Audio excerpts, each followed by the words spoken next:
like to call the Westfield Washington School Board of Trustees meeting to order. Do we have a quorum present? Yes. So this is a public meeting. It's a meeting that takes place in public, and I'd like to welcome everybody that came. It's always great to see a lot of people here. So we'll start with a moment of silence and a pledge of allegiance.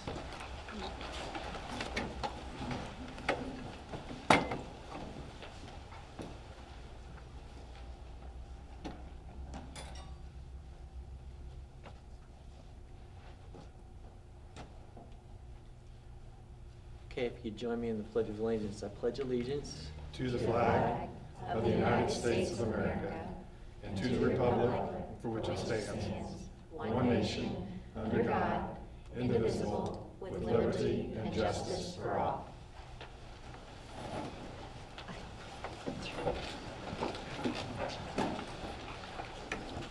All right, first item of business on the agenda is our superintendent's report. Dr. Gray. Sure, so we have a presentation from Monon Trail this evening, and I'd like to introduce Mr. Mike Hall, the principal at Monon Trail, and he can introduce his staff that he's brought with him this evening. Perfect. All right, We're glad so you're here. Can we head over this way? Is that all right, or do you want us up front? No, you can go with it. Okay, so, well, thank you for giving us the opportunity. I have with me Sam Wilsker, a first grade teacher at Monon, Tanya Moody, our instructional coach. We have Heather Darnell, our assistant principal, Tiffany McClung, second grade teacher, and McCormick Dunphy, a second grade teacher. So we know as principals every year that we're going to have the opportunity to come and present in front of the board.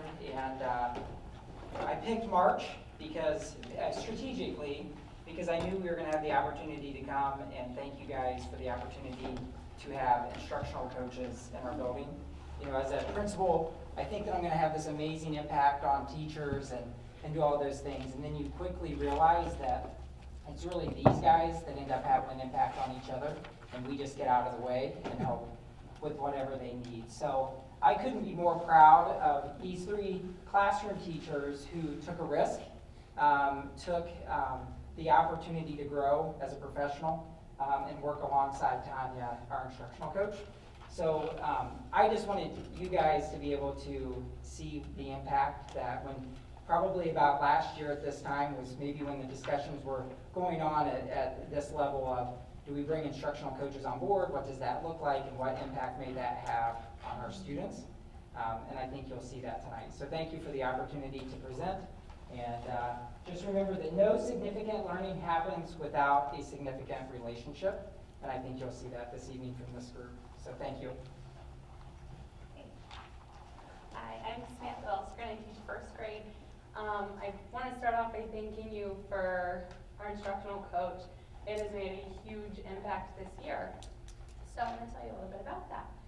So the Hattie scale rates collective teacher efficacy as one of the biggest influences on students. Well, we are on to something at Monon Trail. As a building, we made it our goal to build our adult-to-adult relationships.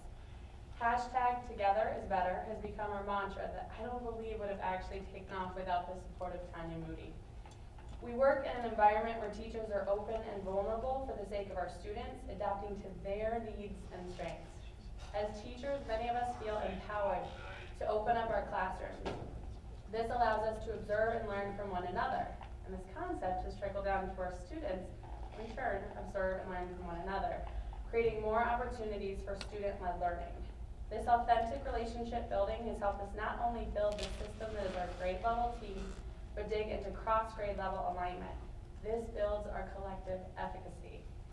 Simon Sinek said it best when he said, "The true value of a leader is not measured by the work they do. A leader's true value is measured by the work that they inspire others to do." We are inspired. The relationships that have formed not just with teachers, but also with administration, support staff, and even parents has grown tremendously this year. I'm so excited to see what Tanya's going to help us achieve next year as we continue to build relationships. And so here's a look at some of the things that are happening in our building. All right, come on in. My name is Tiffany McClung. I'm a 7th grade teacher. Danny had a good day today. Thanks. I'm glad he had a good day today instead of a bad day. Oh, he's always had a good day. Okay, I want to first thank you for having Tanya as part of our building. I truly believe we wouldn't be where we are today without her, so thank you. We are creating a learner culture by learning from one another. Back to Simon Sinek, he said it best. There are only two ways to influence human behavior. You can manipulate it or you can inspire it. That's exactly what's happened at Monon. I've been at Monon for 6 years, so my journey has been very interesting, and since you've not been on my journey with me, I'm going to take you on it for just a quick insight on what it's been like. Monon is changing the game for education. If you've never been to Monon, please come stop by. Before Monon, I worked in Nebraska. We were a one class per grade, so I was the only first grade teacher. It was my first year. I thought it was amazing. I thought we were, your first year, it was the best. I had the best staff, the best admin, and I had community support. Fast forward to moving to Indiana, I came to Monon. The first year was definitely a whirlwind for me. The school was huge, the staff was huge. I felt like a really small fish in a big sea, but then I really came to understand Mike's vision. Being on observation that year, I had the privilege to grow alongside Mike. If you could say that someone changed me, it would be Mr. Hall. He pushed me to my teaching potential that I never knew I had. He truly made me the teacher I am today. Then you take a glimpse into this year, and you have Tanya Moody. She inspired me to dig even deeper, and I truly believe that Tanya is the fairy godmother of Monon. So she's inspired this building, and just like Simon Sinek said, a leader's job is not to do the work for others, it is to help others figure out how to do it themselves, to get things done and to succeed beyond what they thought possible. Along with our vision, this is all combined to cause us to be vulnerable, and because of that vulnerability, the Observe Me movement came to play. Teachers are opening their doors to one another and learning from each other. This has helped support the adult-to-adult relationships, and at the same time, we're empowering us to take risks, which help us grow in our comfort level to be observed and to observe others. This can be extremely scary, but by doing this, we are allowing for a foundation of trust, growth, and helping our students meet their potential. All right, I'm going to talk a little bit about student-centered coaching. So I am just so thankful for you guys allowing us to have instructional coaches. This is my 3rd year teaching, and I feel like I have grown the most just in this year, in a few months, than I have in my first 2 years. So when I first met Tanya, I could tell she knows a lot of things, and she's very passionate. So I was like, I'm going to teach with her. I just want to know what I can learn and grow from her. But what I didn't realize was how much she would empower my students and just help them grow. So a quick rundown of a coaching cycle is a lot of planning together. We start with a pre-assessment where we see what the students' needs are and where we need to go. And from there, we do our mini lesson every day, sometimes together, sometimes one of us teaching. And after that 10-minute mini lesson, the kids go into practicing that teaching point. And right from that moment, Tanya and I would go around the room and meet with the kids and do mini lessons on the spot. A really powerful thing was that we would have conversations right in the middle of talking with a kid, which was really neat because she would give me ideas, I would give her ideas, and the kids right there listening to it. So through the whole thing, it wasn't just her and I making goals, but they were with us that entire time. The kids in my class knew their strengths and they knew their weaknesses, and that really gave them a sense of pride and empowerment in their learning. So my students didn't just grow, but they were aware of it and they were in charge of it. They knew from the very first day, Tanya addressed them as writers. We did a writing coaching cycle together. So they weren't just students in the class, but they were writers. So they knew who's in charge of your writing, I'm in charge, and I can do whatever I want as long as I'm working to grow myself. Then we end with the post-assessment for us to just see the data, but the coolest part was how confident they were and how empowered they felt, and to this day, it's my favorite part of the day and the kids' favorite part of the day. So and it's helped me so much in my entire day. So,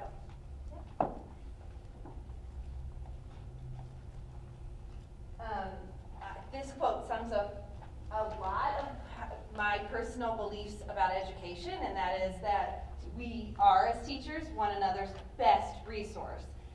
My name is Tanya Moody, and I am so incredibly grateful for having us here tonight and being able to share a little bit of our journey this year, but also for allowing instructional coaching to take place.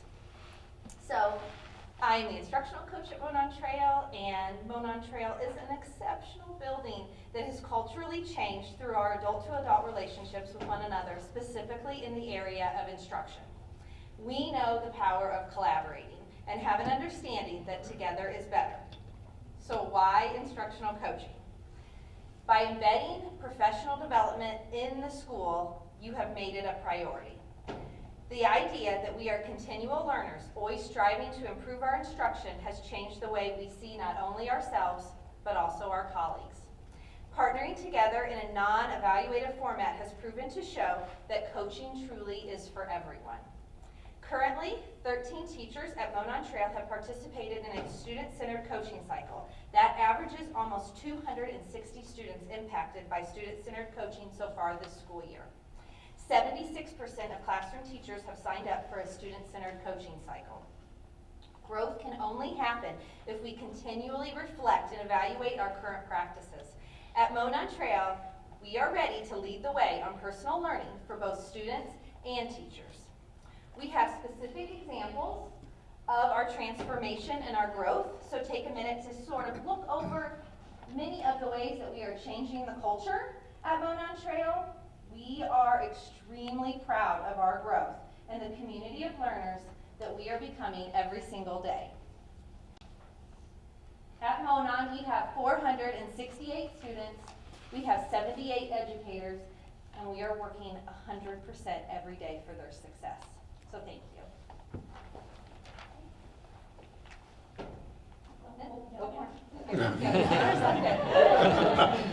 Okay, I just want to close with a thank you. I say this every chance I get. I am so proud to be a part of this team, and I so appreciate you taking the time to hear all of the amazing things that are happening at Monon Trail. So in the spirit of appreciation, I just wanted to share with you one of the things you heard that we're really working on is our adult-to-adult relationships and really showing our appreciation to each other. And we do that in a lot of small ways with a note or a kind word, but we also do it in a big way with our Woot Woot Wagon.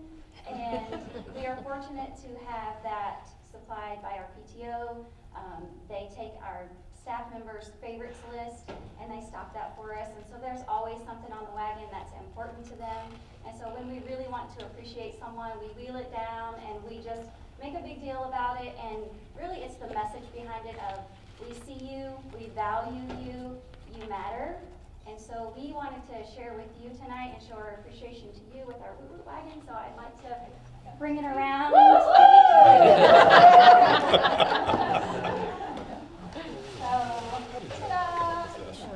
So you can take something from the Woot Woot Wagon. That's the goal. Thank you so much for everything. So anything at all. Yeah, thank you. Can you take the So we would love for you to go to the Woot Woot Wagon, Yeah, we please, would. so we can show our Yep, appreciation. please. So Yeah. you can take one piece of candy or a Diet Coke. How about that? You want us to do it right now? Yeah. Get it before Montalone gets it all.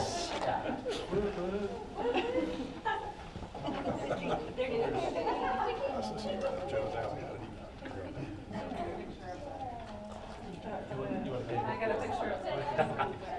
Don't get in there, Amber. No, I don't want to be in there. All right, Amber, get in.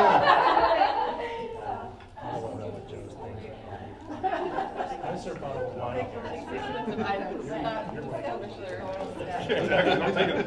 Yeah. And we would be off. I was trying to be cost effective, so you don't have to replenish the whole Starbucks Yeah, should I crate. put some in a jar or something? Like an honor roll?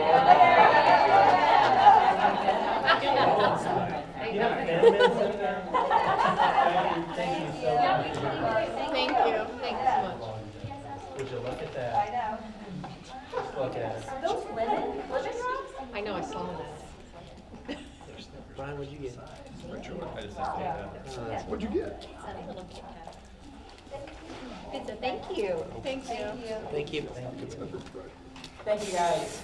Thanks. Yeah. Well, and Thanks, Mike. I'm going to Yeah. quickly add, so Mr. Hall, you didn't mention about what you've learned too from the conferring and being a leader in the classroom, learning right alongside with the teachers.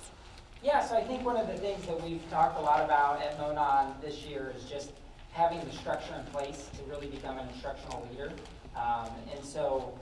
Having an assistant principal in the building and a counselor that's back to counseling has allowed me to really become a more present instructional leader. I feel like at times in the past, it was maybe more difficult to get into classrooms and be a part of those learning opportunities. So with the opportunity to get into classrooms through Observe Me or through Build a Labs, I've been able to be right there alongside teachers learning. I had not conferred with a kid in 5 or 6 years, and I don't think I messed him up too bad, but we spent some time together in the back of the room of a 4th grade just learning how to ask the right questions to kids as they're reading to help them grow. So I appreciate that opportunity to be able to grow in that area myself. It's definitely one that is, I've talked to Tanya and teachers, and I've been open and vulnerable with them of, hey guys, I'm on the same professional development learning curve that you're on right now, and let's do it together, and it's just been fun to be able to do that. So we're growing together. It's awesome. Yes, thank you. And you were all inspiring. I think that was your word for the evening. Very inspiring. Thank you so much. Thank you all. Are they here? No. We're not ready? Okay, so we might have to come back to this one at some point. Okay. It's okay, all right. So I can, do I have the professional learning piece? Okay. So, professional learning time. A recommendation that we have before the board this evening. So we know that in order to provide the best instructional practices to serve our students, that we must invest in the professional development and training of our staff on a continuous basis. So after listening to feedback from administrators and staff through our systems to systems meetings, it was very clear that there is a need for the opportunity to have designated time for our staff that's provided and structured for professional learning that's tied directly to the goals of the school and the district from our strategic plan.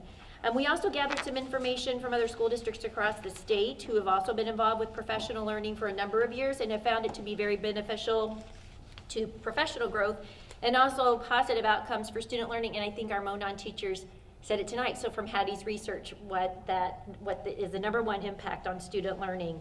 And so I would like to bring a recommendation to the board this evening to approve a 30-minute delayed start to instructional time on each Wednesday morning, beginning with the 2018-19 school year. And then what we'll do in order to actually have 1 hour is that we would combine that with additional teacher contract time so that there would be at least a minimum of 1 hour per week that would be designated for purposeful, professional learning aligned with the goals of our continuous improvement growth plans for the school and for the district.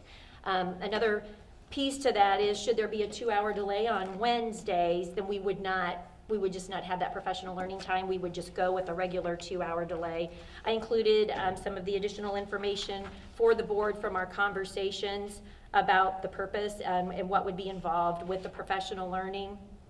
On an additional note, we would work with families. We already have our before and after care programs, so we would work with our families should there be the need for some additional support for that half an hour. And so I would recommend that the board approve that beginning with the 2018-19 school year. Okay, we have several action items under the superintendent's report tonight. The first one is professional learning, and the chair will entertain a motion. I'll make a motion to approve a 30-minute delay start to instructional time on each Wednesday morning, beginning with the 2018-19 school year as presented.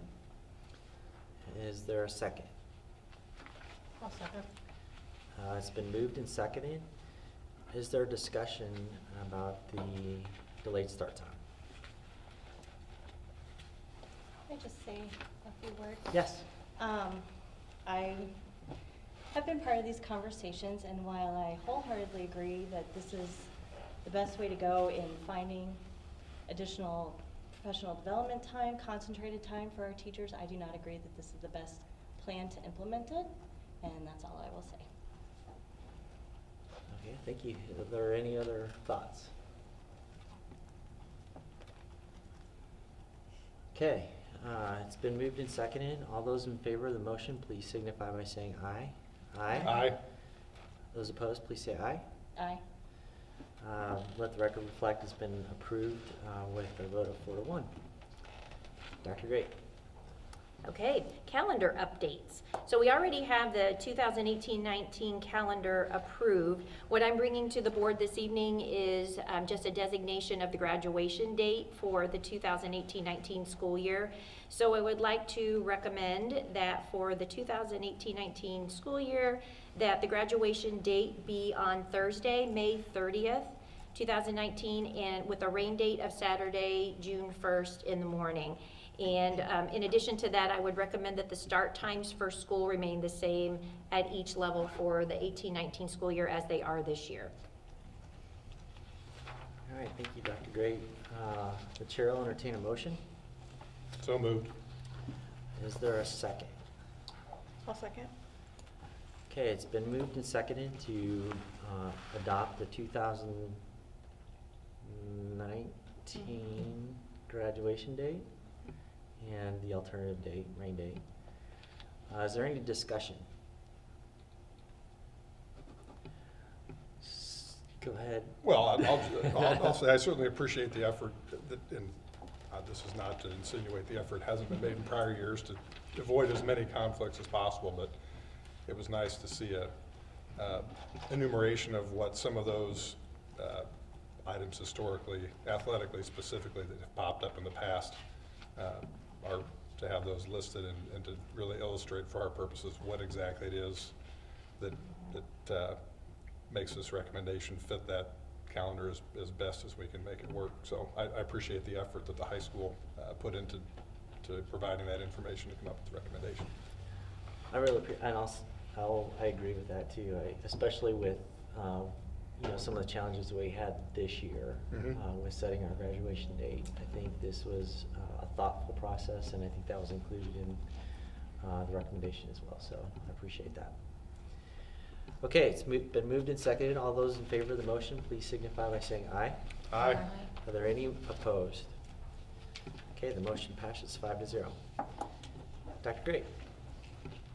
Okay, the next item is really just more communication. I know the board's aware of this, but I thought I would just reiterate because tomorrow, March 14th, has been designated as a very special day here in Westfield and possibly throughout the country. But just kind of reiterating some of the communication that has come from the district, has come from Mr. Hoy at the middle school, and then also Dr. McGuire at the high school about activities that are planned for tomorrow. So just being really clear, at the middle school, having an opportunity tomorrow for our students to have participated in an awareness walk. Our middle school has been involved with a National Middle School Kindness Challenge, and so really what they're being able to do is they're just being able to incorporate the 17-second moment of silence and moment of silence in support of the 17 Florida shooting victims, and then also a 17-minute walk also in honor of them. And so the purpose really being focused on kindness and safety in those activities.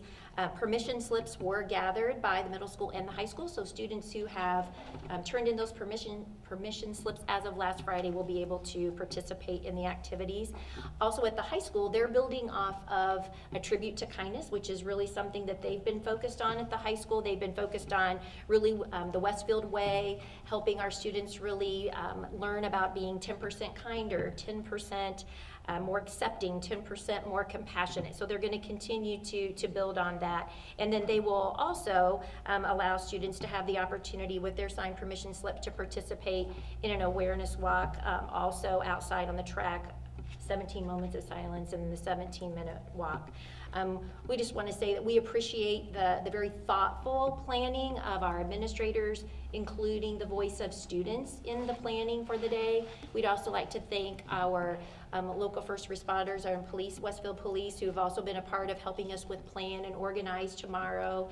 And while this is not a community event, it is an event that's really for our school students community. So I just wanted to kind of share that and reiterate with the board what the plans are for tomorrow, and we look forward to a smooth awareness walk.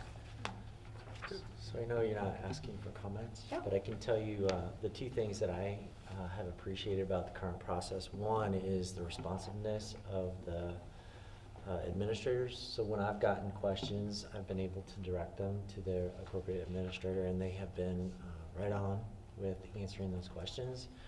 And then the other thing is, I know that we all of us, have students in the schools, and this process has allowed at least us in my family to have a discussion about the issue, whether it be right or wrong with what they do.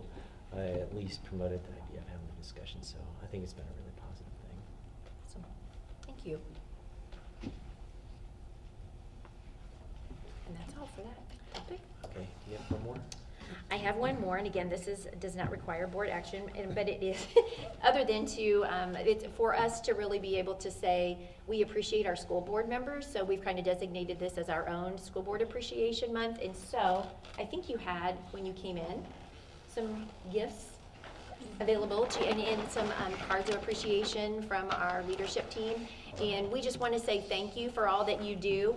Many folks who maybe never have thought about what is all involved with serving on a school board, but there are a lot of meetings and a lot of time possibly away from families, and so we just want you to know how much we appreciate your focus on really doing what's best for kids and for the community of Westfield. So thank you. Thank you. Thank you, Dr. Great. Okay.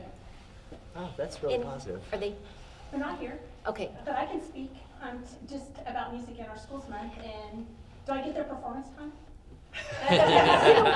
Are you gonna You can perform? perform. Yeah. So this evening, we were really recognizing Music in Our Schools Month, and so Penny, you get to be the performer. I can't play an instrument, I can't sing anything. I forgot to give one of these up here. We're glad you're here. Thank you. My name is Penny Dawn Smith, and there are a lot of people far more qualified to talk about music in our schools month than myself. I'm a band parent. I am in my 27th consecutive trimester of music, just to say. 27, that doesn't count recorders or elementary choirs. Okay, so that does make me on speed dial with the band director. I'm pretty sure I'm also on his delete button as well, after we spent 6 years together. But Allison Wessel is our choir director at the high school, was supposed to be here with one of our a cappella groups, and I'm just going to give her a pass. We did, this high school did Legally Blonde this past weekend. They have been rehearsing for 2 months. I asked her on the fly if she would do it, and I think somewhere in the mix of all that, I think we got a couple of dates mixed up. So it's not Allison. I promise. They have been busy, busy. And we also have American Pie coming up. And anybody ever been to American Pie?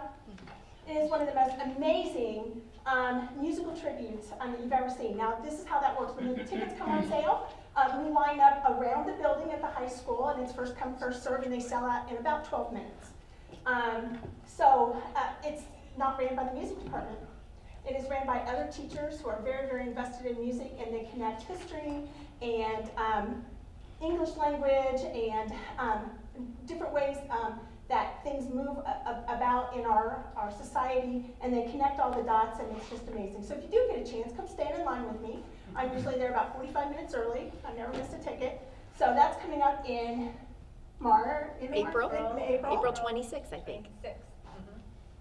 So when's Rock the Arts? I thought that was Rock the Arts. Okay, so it could be. So Rock the Arts is also coming up, which is a display of everything in our art department, our drawing, our photography, our sculpting, our music. It includes the steel pan groups, our choirs, includes some of the middle school work. If we open up our doors, the middle school band right now is having a concert over in the middle school West Gym, and so everybody's really busy. The high school is headed out to Boston 4 days after we get back from spring break, and we'll be participating in 5 days of events in Boston, and that's our semi-annual high school trip that will be going on with that. So we're all very, very busy.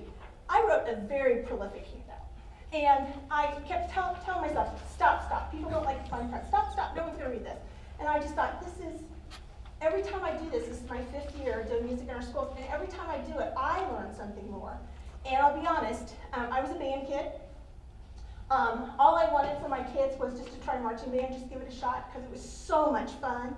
And they both fell in love with it. They really liked it. That's my 27 months of consecutive music.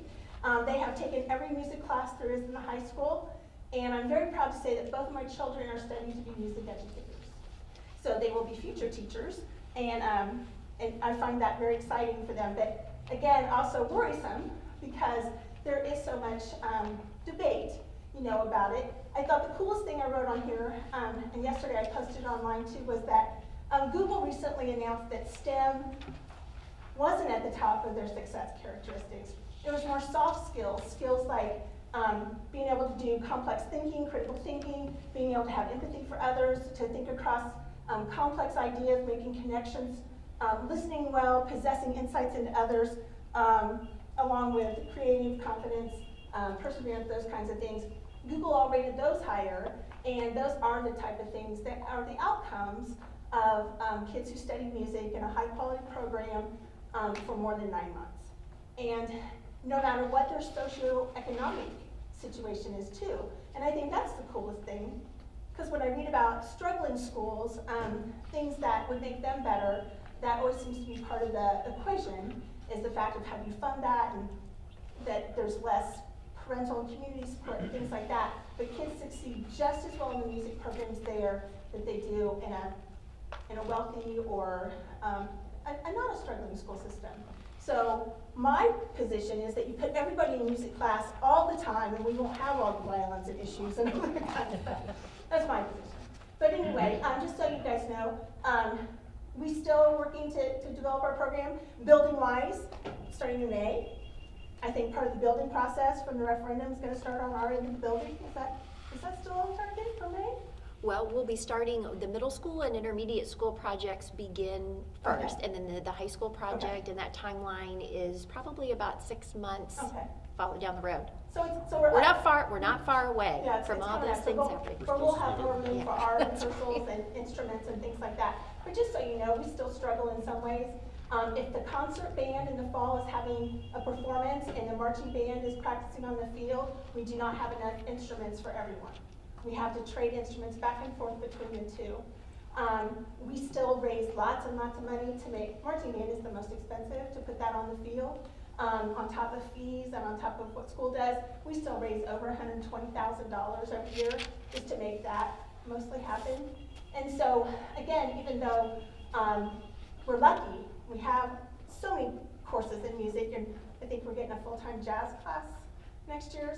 I've heard that on the someone street. We're still working to include things like orchestra or strings class and things like that. So just kind of keep that in mind, and if you ever question about whether or not to leave your kid in a music class, maybe you could look at some of the online stuff. I have never found anything negative about kids participating in music. And so it's a struggle lots of times. Like, do we take that AP class on second semester, or, and of course you should take the AP class. But my kids, again, 27 months of consecutive music, and my kids both graduated with honors, academic honors, and they were able to fit it all in. But you have to advocate for that. And I'm sure my counselor's not going to be sad to see me go either, because I'd be like, no, they're not getting out of music. So we would have to sort of rewrite their schedules a lot. But again, I think for the most part, not just my kids, but all the kids who participate in music have similar outcomes, where they're hardworking and dedicated and loyal, and they get really good grades, and they're not doing drugs, and they're part of our school leadership. So that's my FYI, and sorry it's not music. Sorry it wasn't a performance. So. Well, we were kind of just chatting a little bit back and forth, but why not bring students back next month or the May month? We can be flexible. I'll let them know that. It is a struggle for them, as we just switched trimesters, and a lot of the state stuff is over. So, but I'll also know that. Thanks. Anything else, Dr. Gray? Okay. Next on the agenda, we have our consent agenda. The information has been given to the board. The chair will entertain a motion. I'll make a motion to approve the consent agenda as presented. It's been moved. Is there a second? Second? It's been moved and seconded to approve the consent agenda. Is there any discussion? All those in favor, please say aye. Aye. Are there any opposed? Okay, the consent agenda is approved, 5-0. Personnel, Mr. Baldwin. Good evening, everyone. You'll see the updates in red since you received this last Thursday. We do have a couple of new administrators that after the vote, we'll introduce you to them. But I did want to make note on page 2 of some retirements. This is the time of year we'll start seeing those retirements. And Rita Pope and Becky Radenbaugh, longtime employees, but I really wanted to focus as well on Marianne White, 42 years as a bus driver. That's awesome. Just received her retirement today, so appreciate the time. Rita and Becky, many years with the co-op and also with our school district serving our students. And then we looked it up today, Marianne White, 42 years. It's pretty amazing and very special to have somebody that does something they love for that long a time and to keep doing it. Yeah, it's a lot of miles.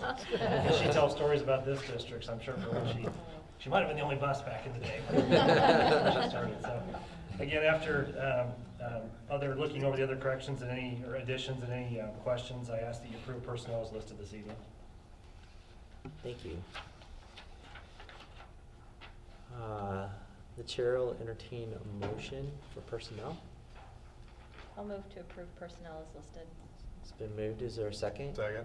It's been moved and seconded. Are there any questions or discussion about the personnel report? All those in favor, please say aye. Aye. Are there any opposed? The motion is approved. Thanks. I'm going to turn to Dr. Gray to introduce one of our new administrative positions. Okay, so Brooke Watkins is with us this evening, and Brooke is going to be our Director of Secondary Curriculum and Instruction.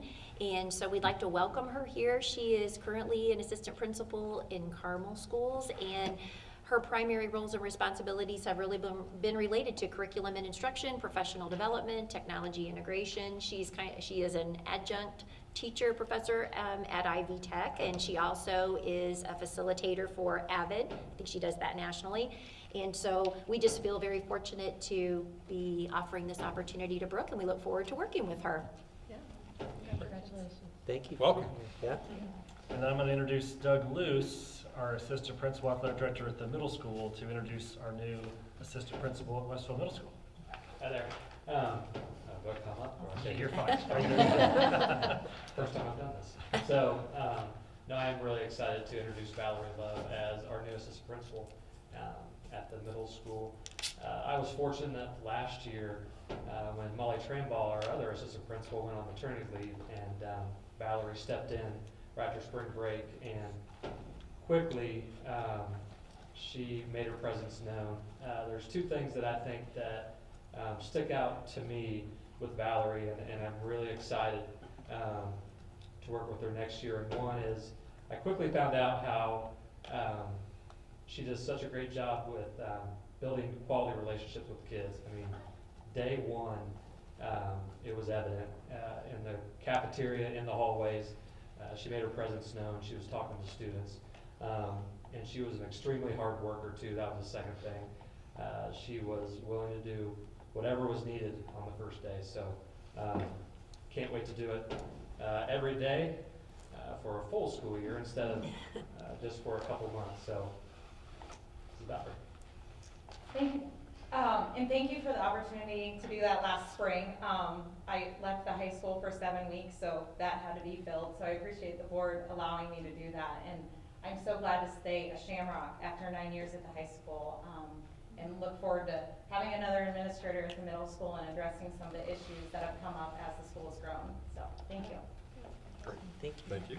These two, obviously, we had many candidates, and great interviews, and a lot of, like I said, good candidates, but these two just, above all, were the top candidates for the positions. So we're very lucky to have them. And Chris, I sort of prepared Brooke in case she would have the opportunity to say Sure, something sure. too. So. Just to put her on the spot. I didn't mean to cut you off. Yeah. Not like that. I just want to say thank you for the opportunity. Thank you to Dr. Gray and everybody that was involved in the interview process. The whole experience has been a really positive experience after listening to the elementary teachers speak about the coaching experience. Who wouldn't want to work in Westfield School? So I'm really excited about this opportunity and looking forward forward to meeting all the people that I'll be working with in the upcoming years and becoming a Shamrock. So thank you very much. Thank you and welcome. Appreciate that. Okay. Next item of business is old business. Mr. Baldwin? Yep. Regular agenda item as we work through the policies, getting into some of the smaller policies, but these are coming for the second reading. The ones that we're approving and then rescinding. Didn't have any comments necessarily from anyone based on these, so I just ask that you accept and rescind these listed policies as presented. Thank you. So this has become a regular process. The chair will entertain a motion. I move to accept and rescind the policies as presented. It's been moved. Is there a second? Second. It's been moved and seconded to approve the list of rescinded and accepted policies on second reading. All those in favor, please signify by saying aye. Aye. Are there any opposed? Okay, the motion passes. New business. New business, the next list of our policies as we work through this, we're almost done, we're getting there. We'll get to the end and also make sure we have input as to what additional policy. This is really working through the ones that we currently have and the ones that are required by Indiana code, and then I'll get additional input too as we look, do we need to add any additional policies or things like that. But just as you remember too, just because they say rescinded doesn't mean they're going away. It's a way to streamline the policies and put a lot of the additional information into another policy. You'll also see in the future, at some point, since we've changed the numbering, we'll come back and also have to renumber our policies to clean. That'll be like the last thing we do to clean up the numbering system with those as well. Do those require? Special thanks to Jill. Yeah. Jill came into the job and took this right on. So. Do they require 2 readings if they're I given don't believe numbers? so. I think we can we'll just, yeah, hopefully we can just do that, the numbers. Okay. And to clarify, this doesn't require any action? No action tonight, first reading. If you have comments between now and the next board meeting, please let me know, and we can take that back to Churchill Hill and Antrim and get their feedback as well. I do have a few already I'm keeping notes for. I saw they added telephone and telegraph as Yes. a means of communication. Really? Telegraph? As required, yeah. Some of the things are still antiquated, as you can tell. So this was, honestly, this group of policies I thought was one of the more interesting groups of policies. Well, it refers to, right, it's we're getting some of the board area. Yeah, I mean, these are all, most of them are board policies that affect things that we do every day. If we do And a lot of the rescinded things are being moved. On that. Yeah. If you notice the rescind, a lot of it is not going away, it's just being moved into, because there were such small policies. Being absorbed. There are several that we didn't have to keep as policy, but I did, hopefully it was, I spoke on behalf of the board saying I think it was something we still, you would want to keep those items. I think it's good to have those in there just kind of as guidelines. But please let me know what your thoughts are as we go forward.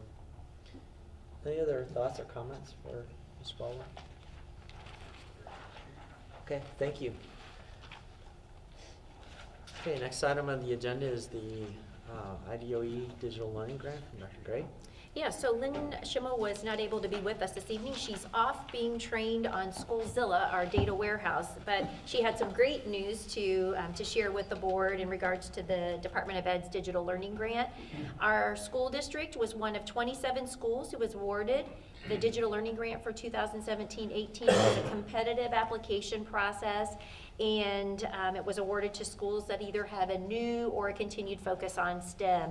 And so the grant amount is for $75,000, and what that will allow us to do is to complete the current 5th through 12th grade project Lead the Way Pathways for computer science, engineering, and biomedical science.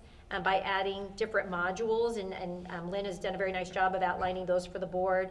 It will also allow us to be able to include module kits for each teacher that's really related to robotics, resources and modules for the K-4 STEM teachers, and then also it will provide, the Project Lead the Way grant will provide launch lead teacher training for the K-4 STEM teachers, one instructional coach and Lynn. And Lynn just wanted to make sure that there was a great deal of appreciation for Carrie, Lynn, and Dan Brito worked on this together. And so I would just like to recommend that the board accept the $75,000 grant. Thank you. The chair will entertain a motion. I'll make a motion to approve the IDOE Digital Learning Grant as presented. It's been moved. Is there a second? Second? It's been moved and seconded to approve the IDOE Digital Learning Grant. Are there any comments or? I think it's a wonderful opportunity to move that Project Lead the Way down to the different lower levels. It's great. We'll give Carrie the special thank you since she's here. And Yes. you can carry it back and divvy it up between Sounds good. among you and Lynn and Dan. So thank you for the effort. It'll be great for our kids. Yeah. Thank you. It's been moved and seconded. All those in favor, please say aye. Aye. Are there any opposed? Motion's approved. All right, next item on the agenda is the Casey Road Utility Easement Agreement. Mr. Tom Michael? Dr. Bonalone and I met with Travis May. The Citizens Wastewater of Westville is working on running a sewage line out on Casey Road all the way to at least 193rd, and I believe they said they were going all the way out almost to Chatham. So with that process, they're going down the east side of the road, which is where our property is on Casey Road, so they've asked permission to access and use the easement to run the line. We did check the drainage pipe is going to be large enough if we were ever put a school or any other type of facility there, it will accommodate our use down the road as well. So it's kind of a win for us, get a run of sewage that we don't have to pay for. So it's not going to cost the district anything. It's other than our cooperation. Andrew Manna did review all the documents prior to the meeting. The only thing we'll have to do once approved by the board is go to the building corp, because technically the land still falls under the building corp since it's under leased property at that time. So we ask for approval.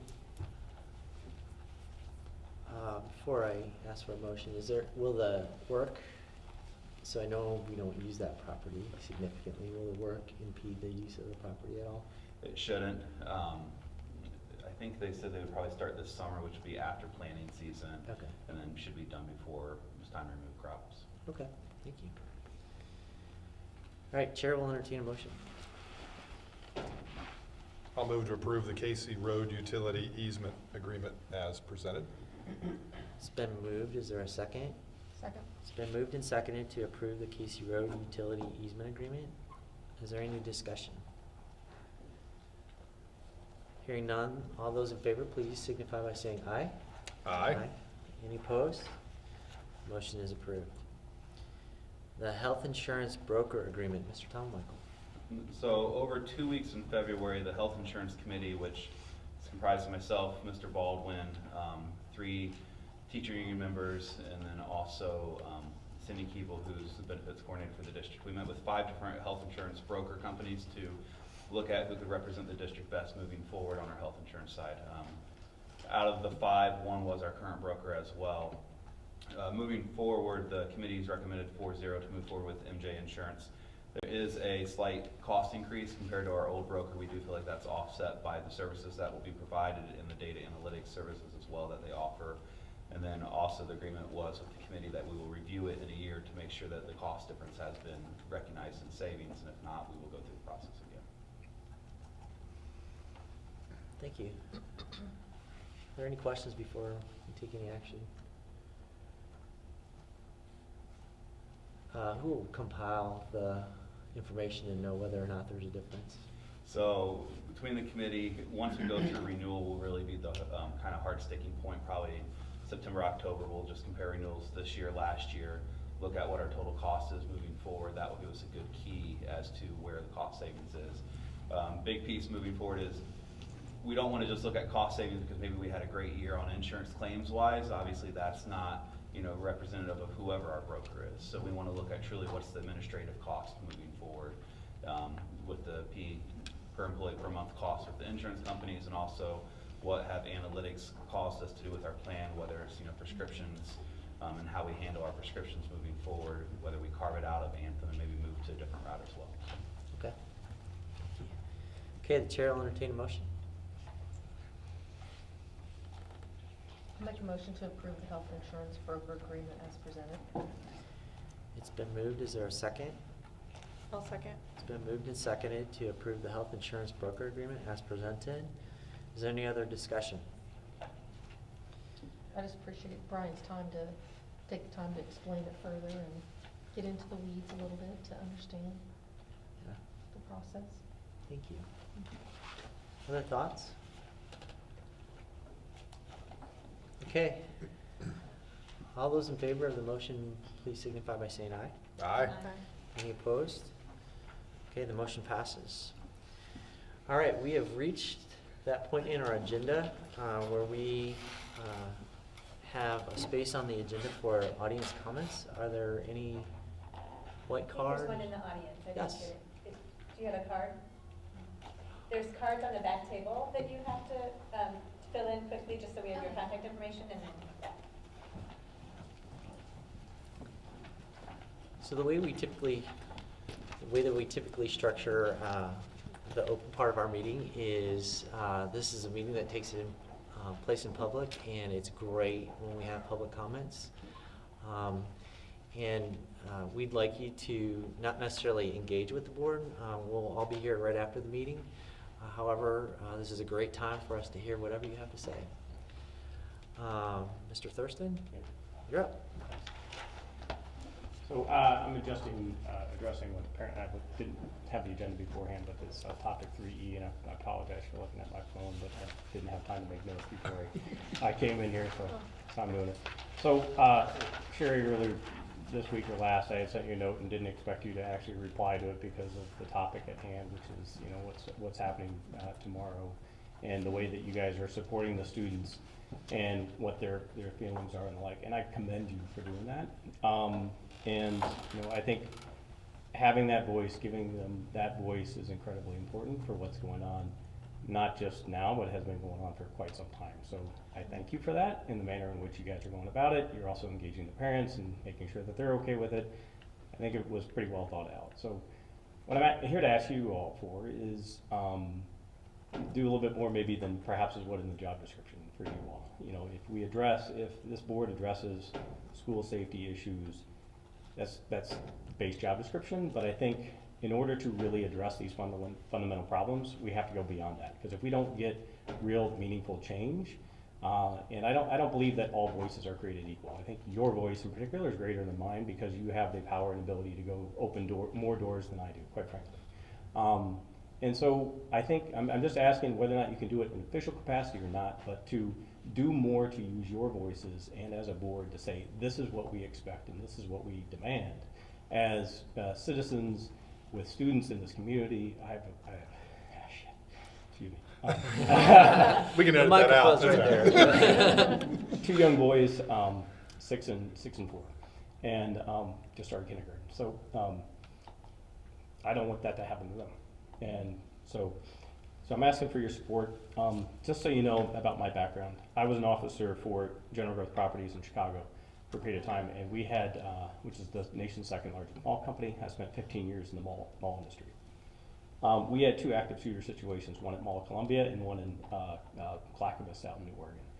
When you talk to the head of a mall security, you'll actually hear that they don't like concealed carry. They don't like open carry.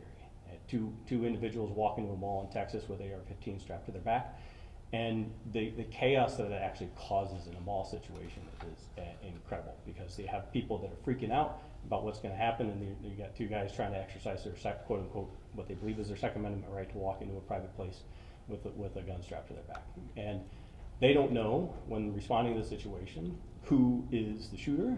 They need to be able to instruct the people there who is the shooter and where to go in the mall for that. They have a lot larger space, but my guess is also just mentioning that you have probably other resources you might want to consider talking to. In Simon Property Group is one of the world's largest real estate companies here in town. There are other resources you could consider reaching out to from a security standpoint to get other thoughts and ideas about that. What have I done personally? I reached out to the Indy Star to propose an idea to them. They came back to me and said, we like the idea, it's really expensive. I said, tell me what the number is and I'm gonna raise the money for it. I've also talked to, I knew Senator Todd Young before he actually ran for office. He and I lived next to each other in Broderville. And so I reached out to Senator Young. Because he's the only politician I've given to, the next 2 people called me because I've given money only very infrequently, but Luke Messer called me asking me for money, and I said, I'm not gonna take the call, and then I realized, no, I need to take the call.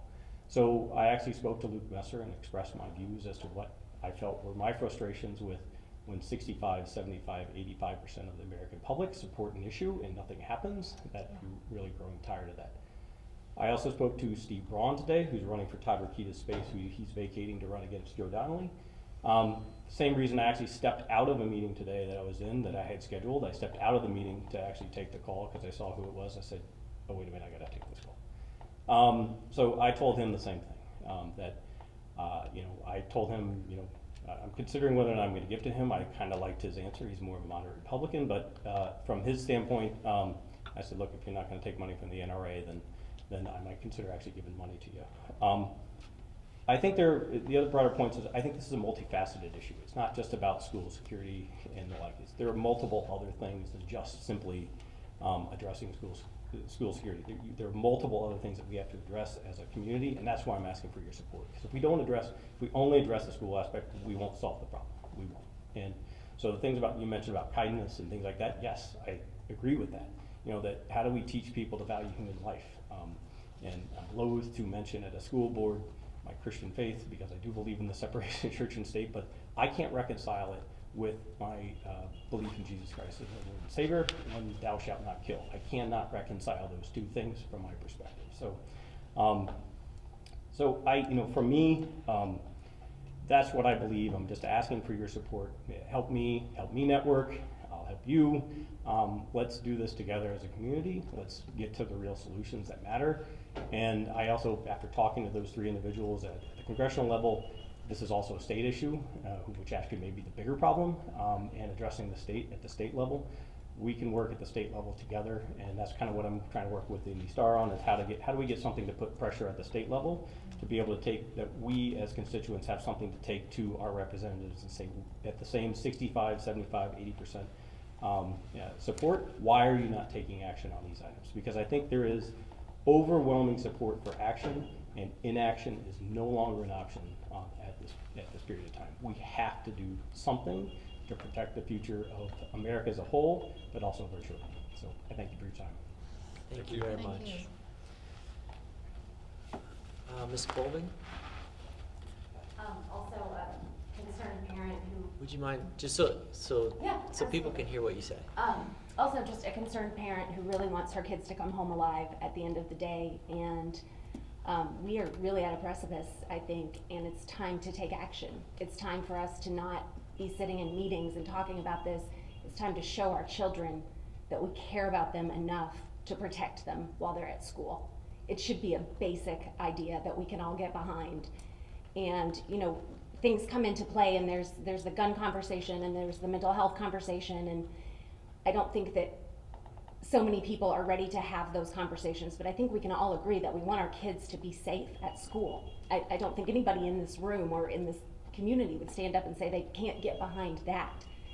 And so I would just really encourage this school board and this community to start thinking outside the box and coming up with real action-oriented ways that we're going to protect our children, whether that be having one door open at all of the buildings and not having multiple doors open, or metal detectors, or whatever it is. There's so many ideas out there, but we have to take action on them. We can't continue to just say we want to make our kids safe. We have to really start acting on that. And I know that there's so many people in our community who are so willing to help. And I know these things come with expense, and the expense is irrelevant to me. Our kids' lives, there's no number to put on a kid's life. There's no number to put on my kids' lives. So just would really like to see action-oriented things taking place.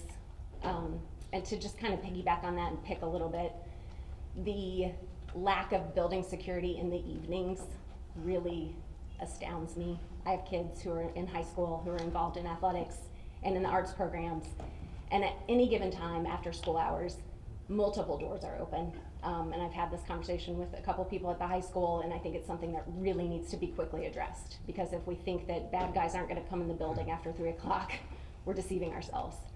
So I think that's something that really immediately some actions need to be taken. And what I was told was that these buildings are community hubs and there's so many things going on and this and that, and I can appreciate that. I love that they are. That doesn't mean we can't secure them. We can have one door available. We can have that door secured in some fashion, whether it be with a guard or it's locked just as they are during the school day, but I think it's pretty important, and I think it can't wait. So I would really appreciate if that would be a discussion that would come up.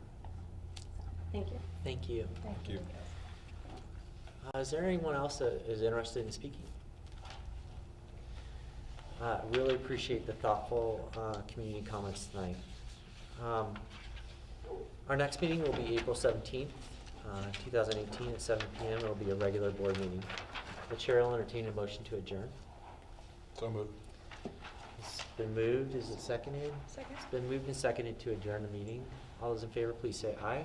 Aye. Those opposed? Meeting is adjourned.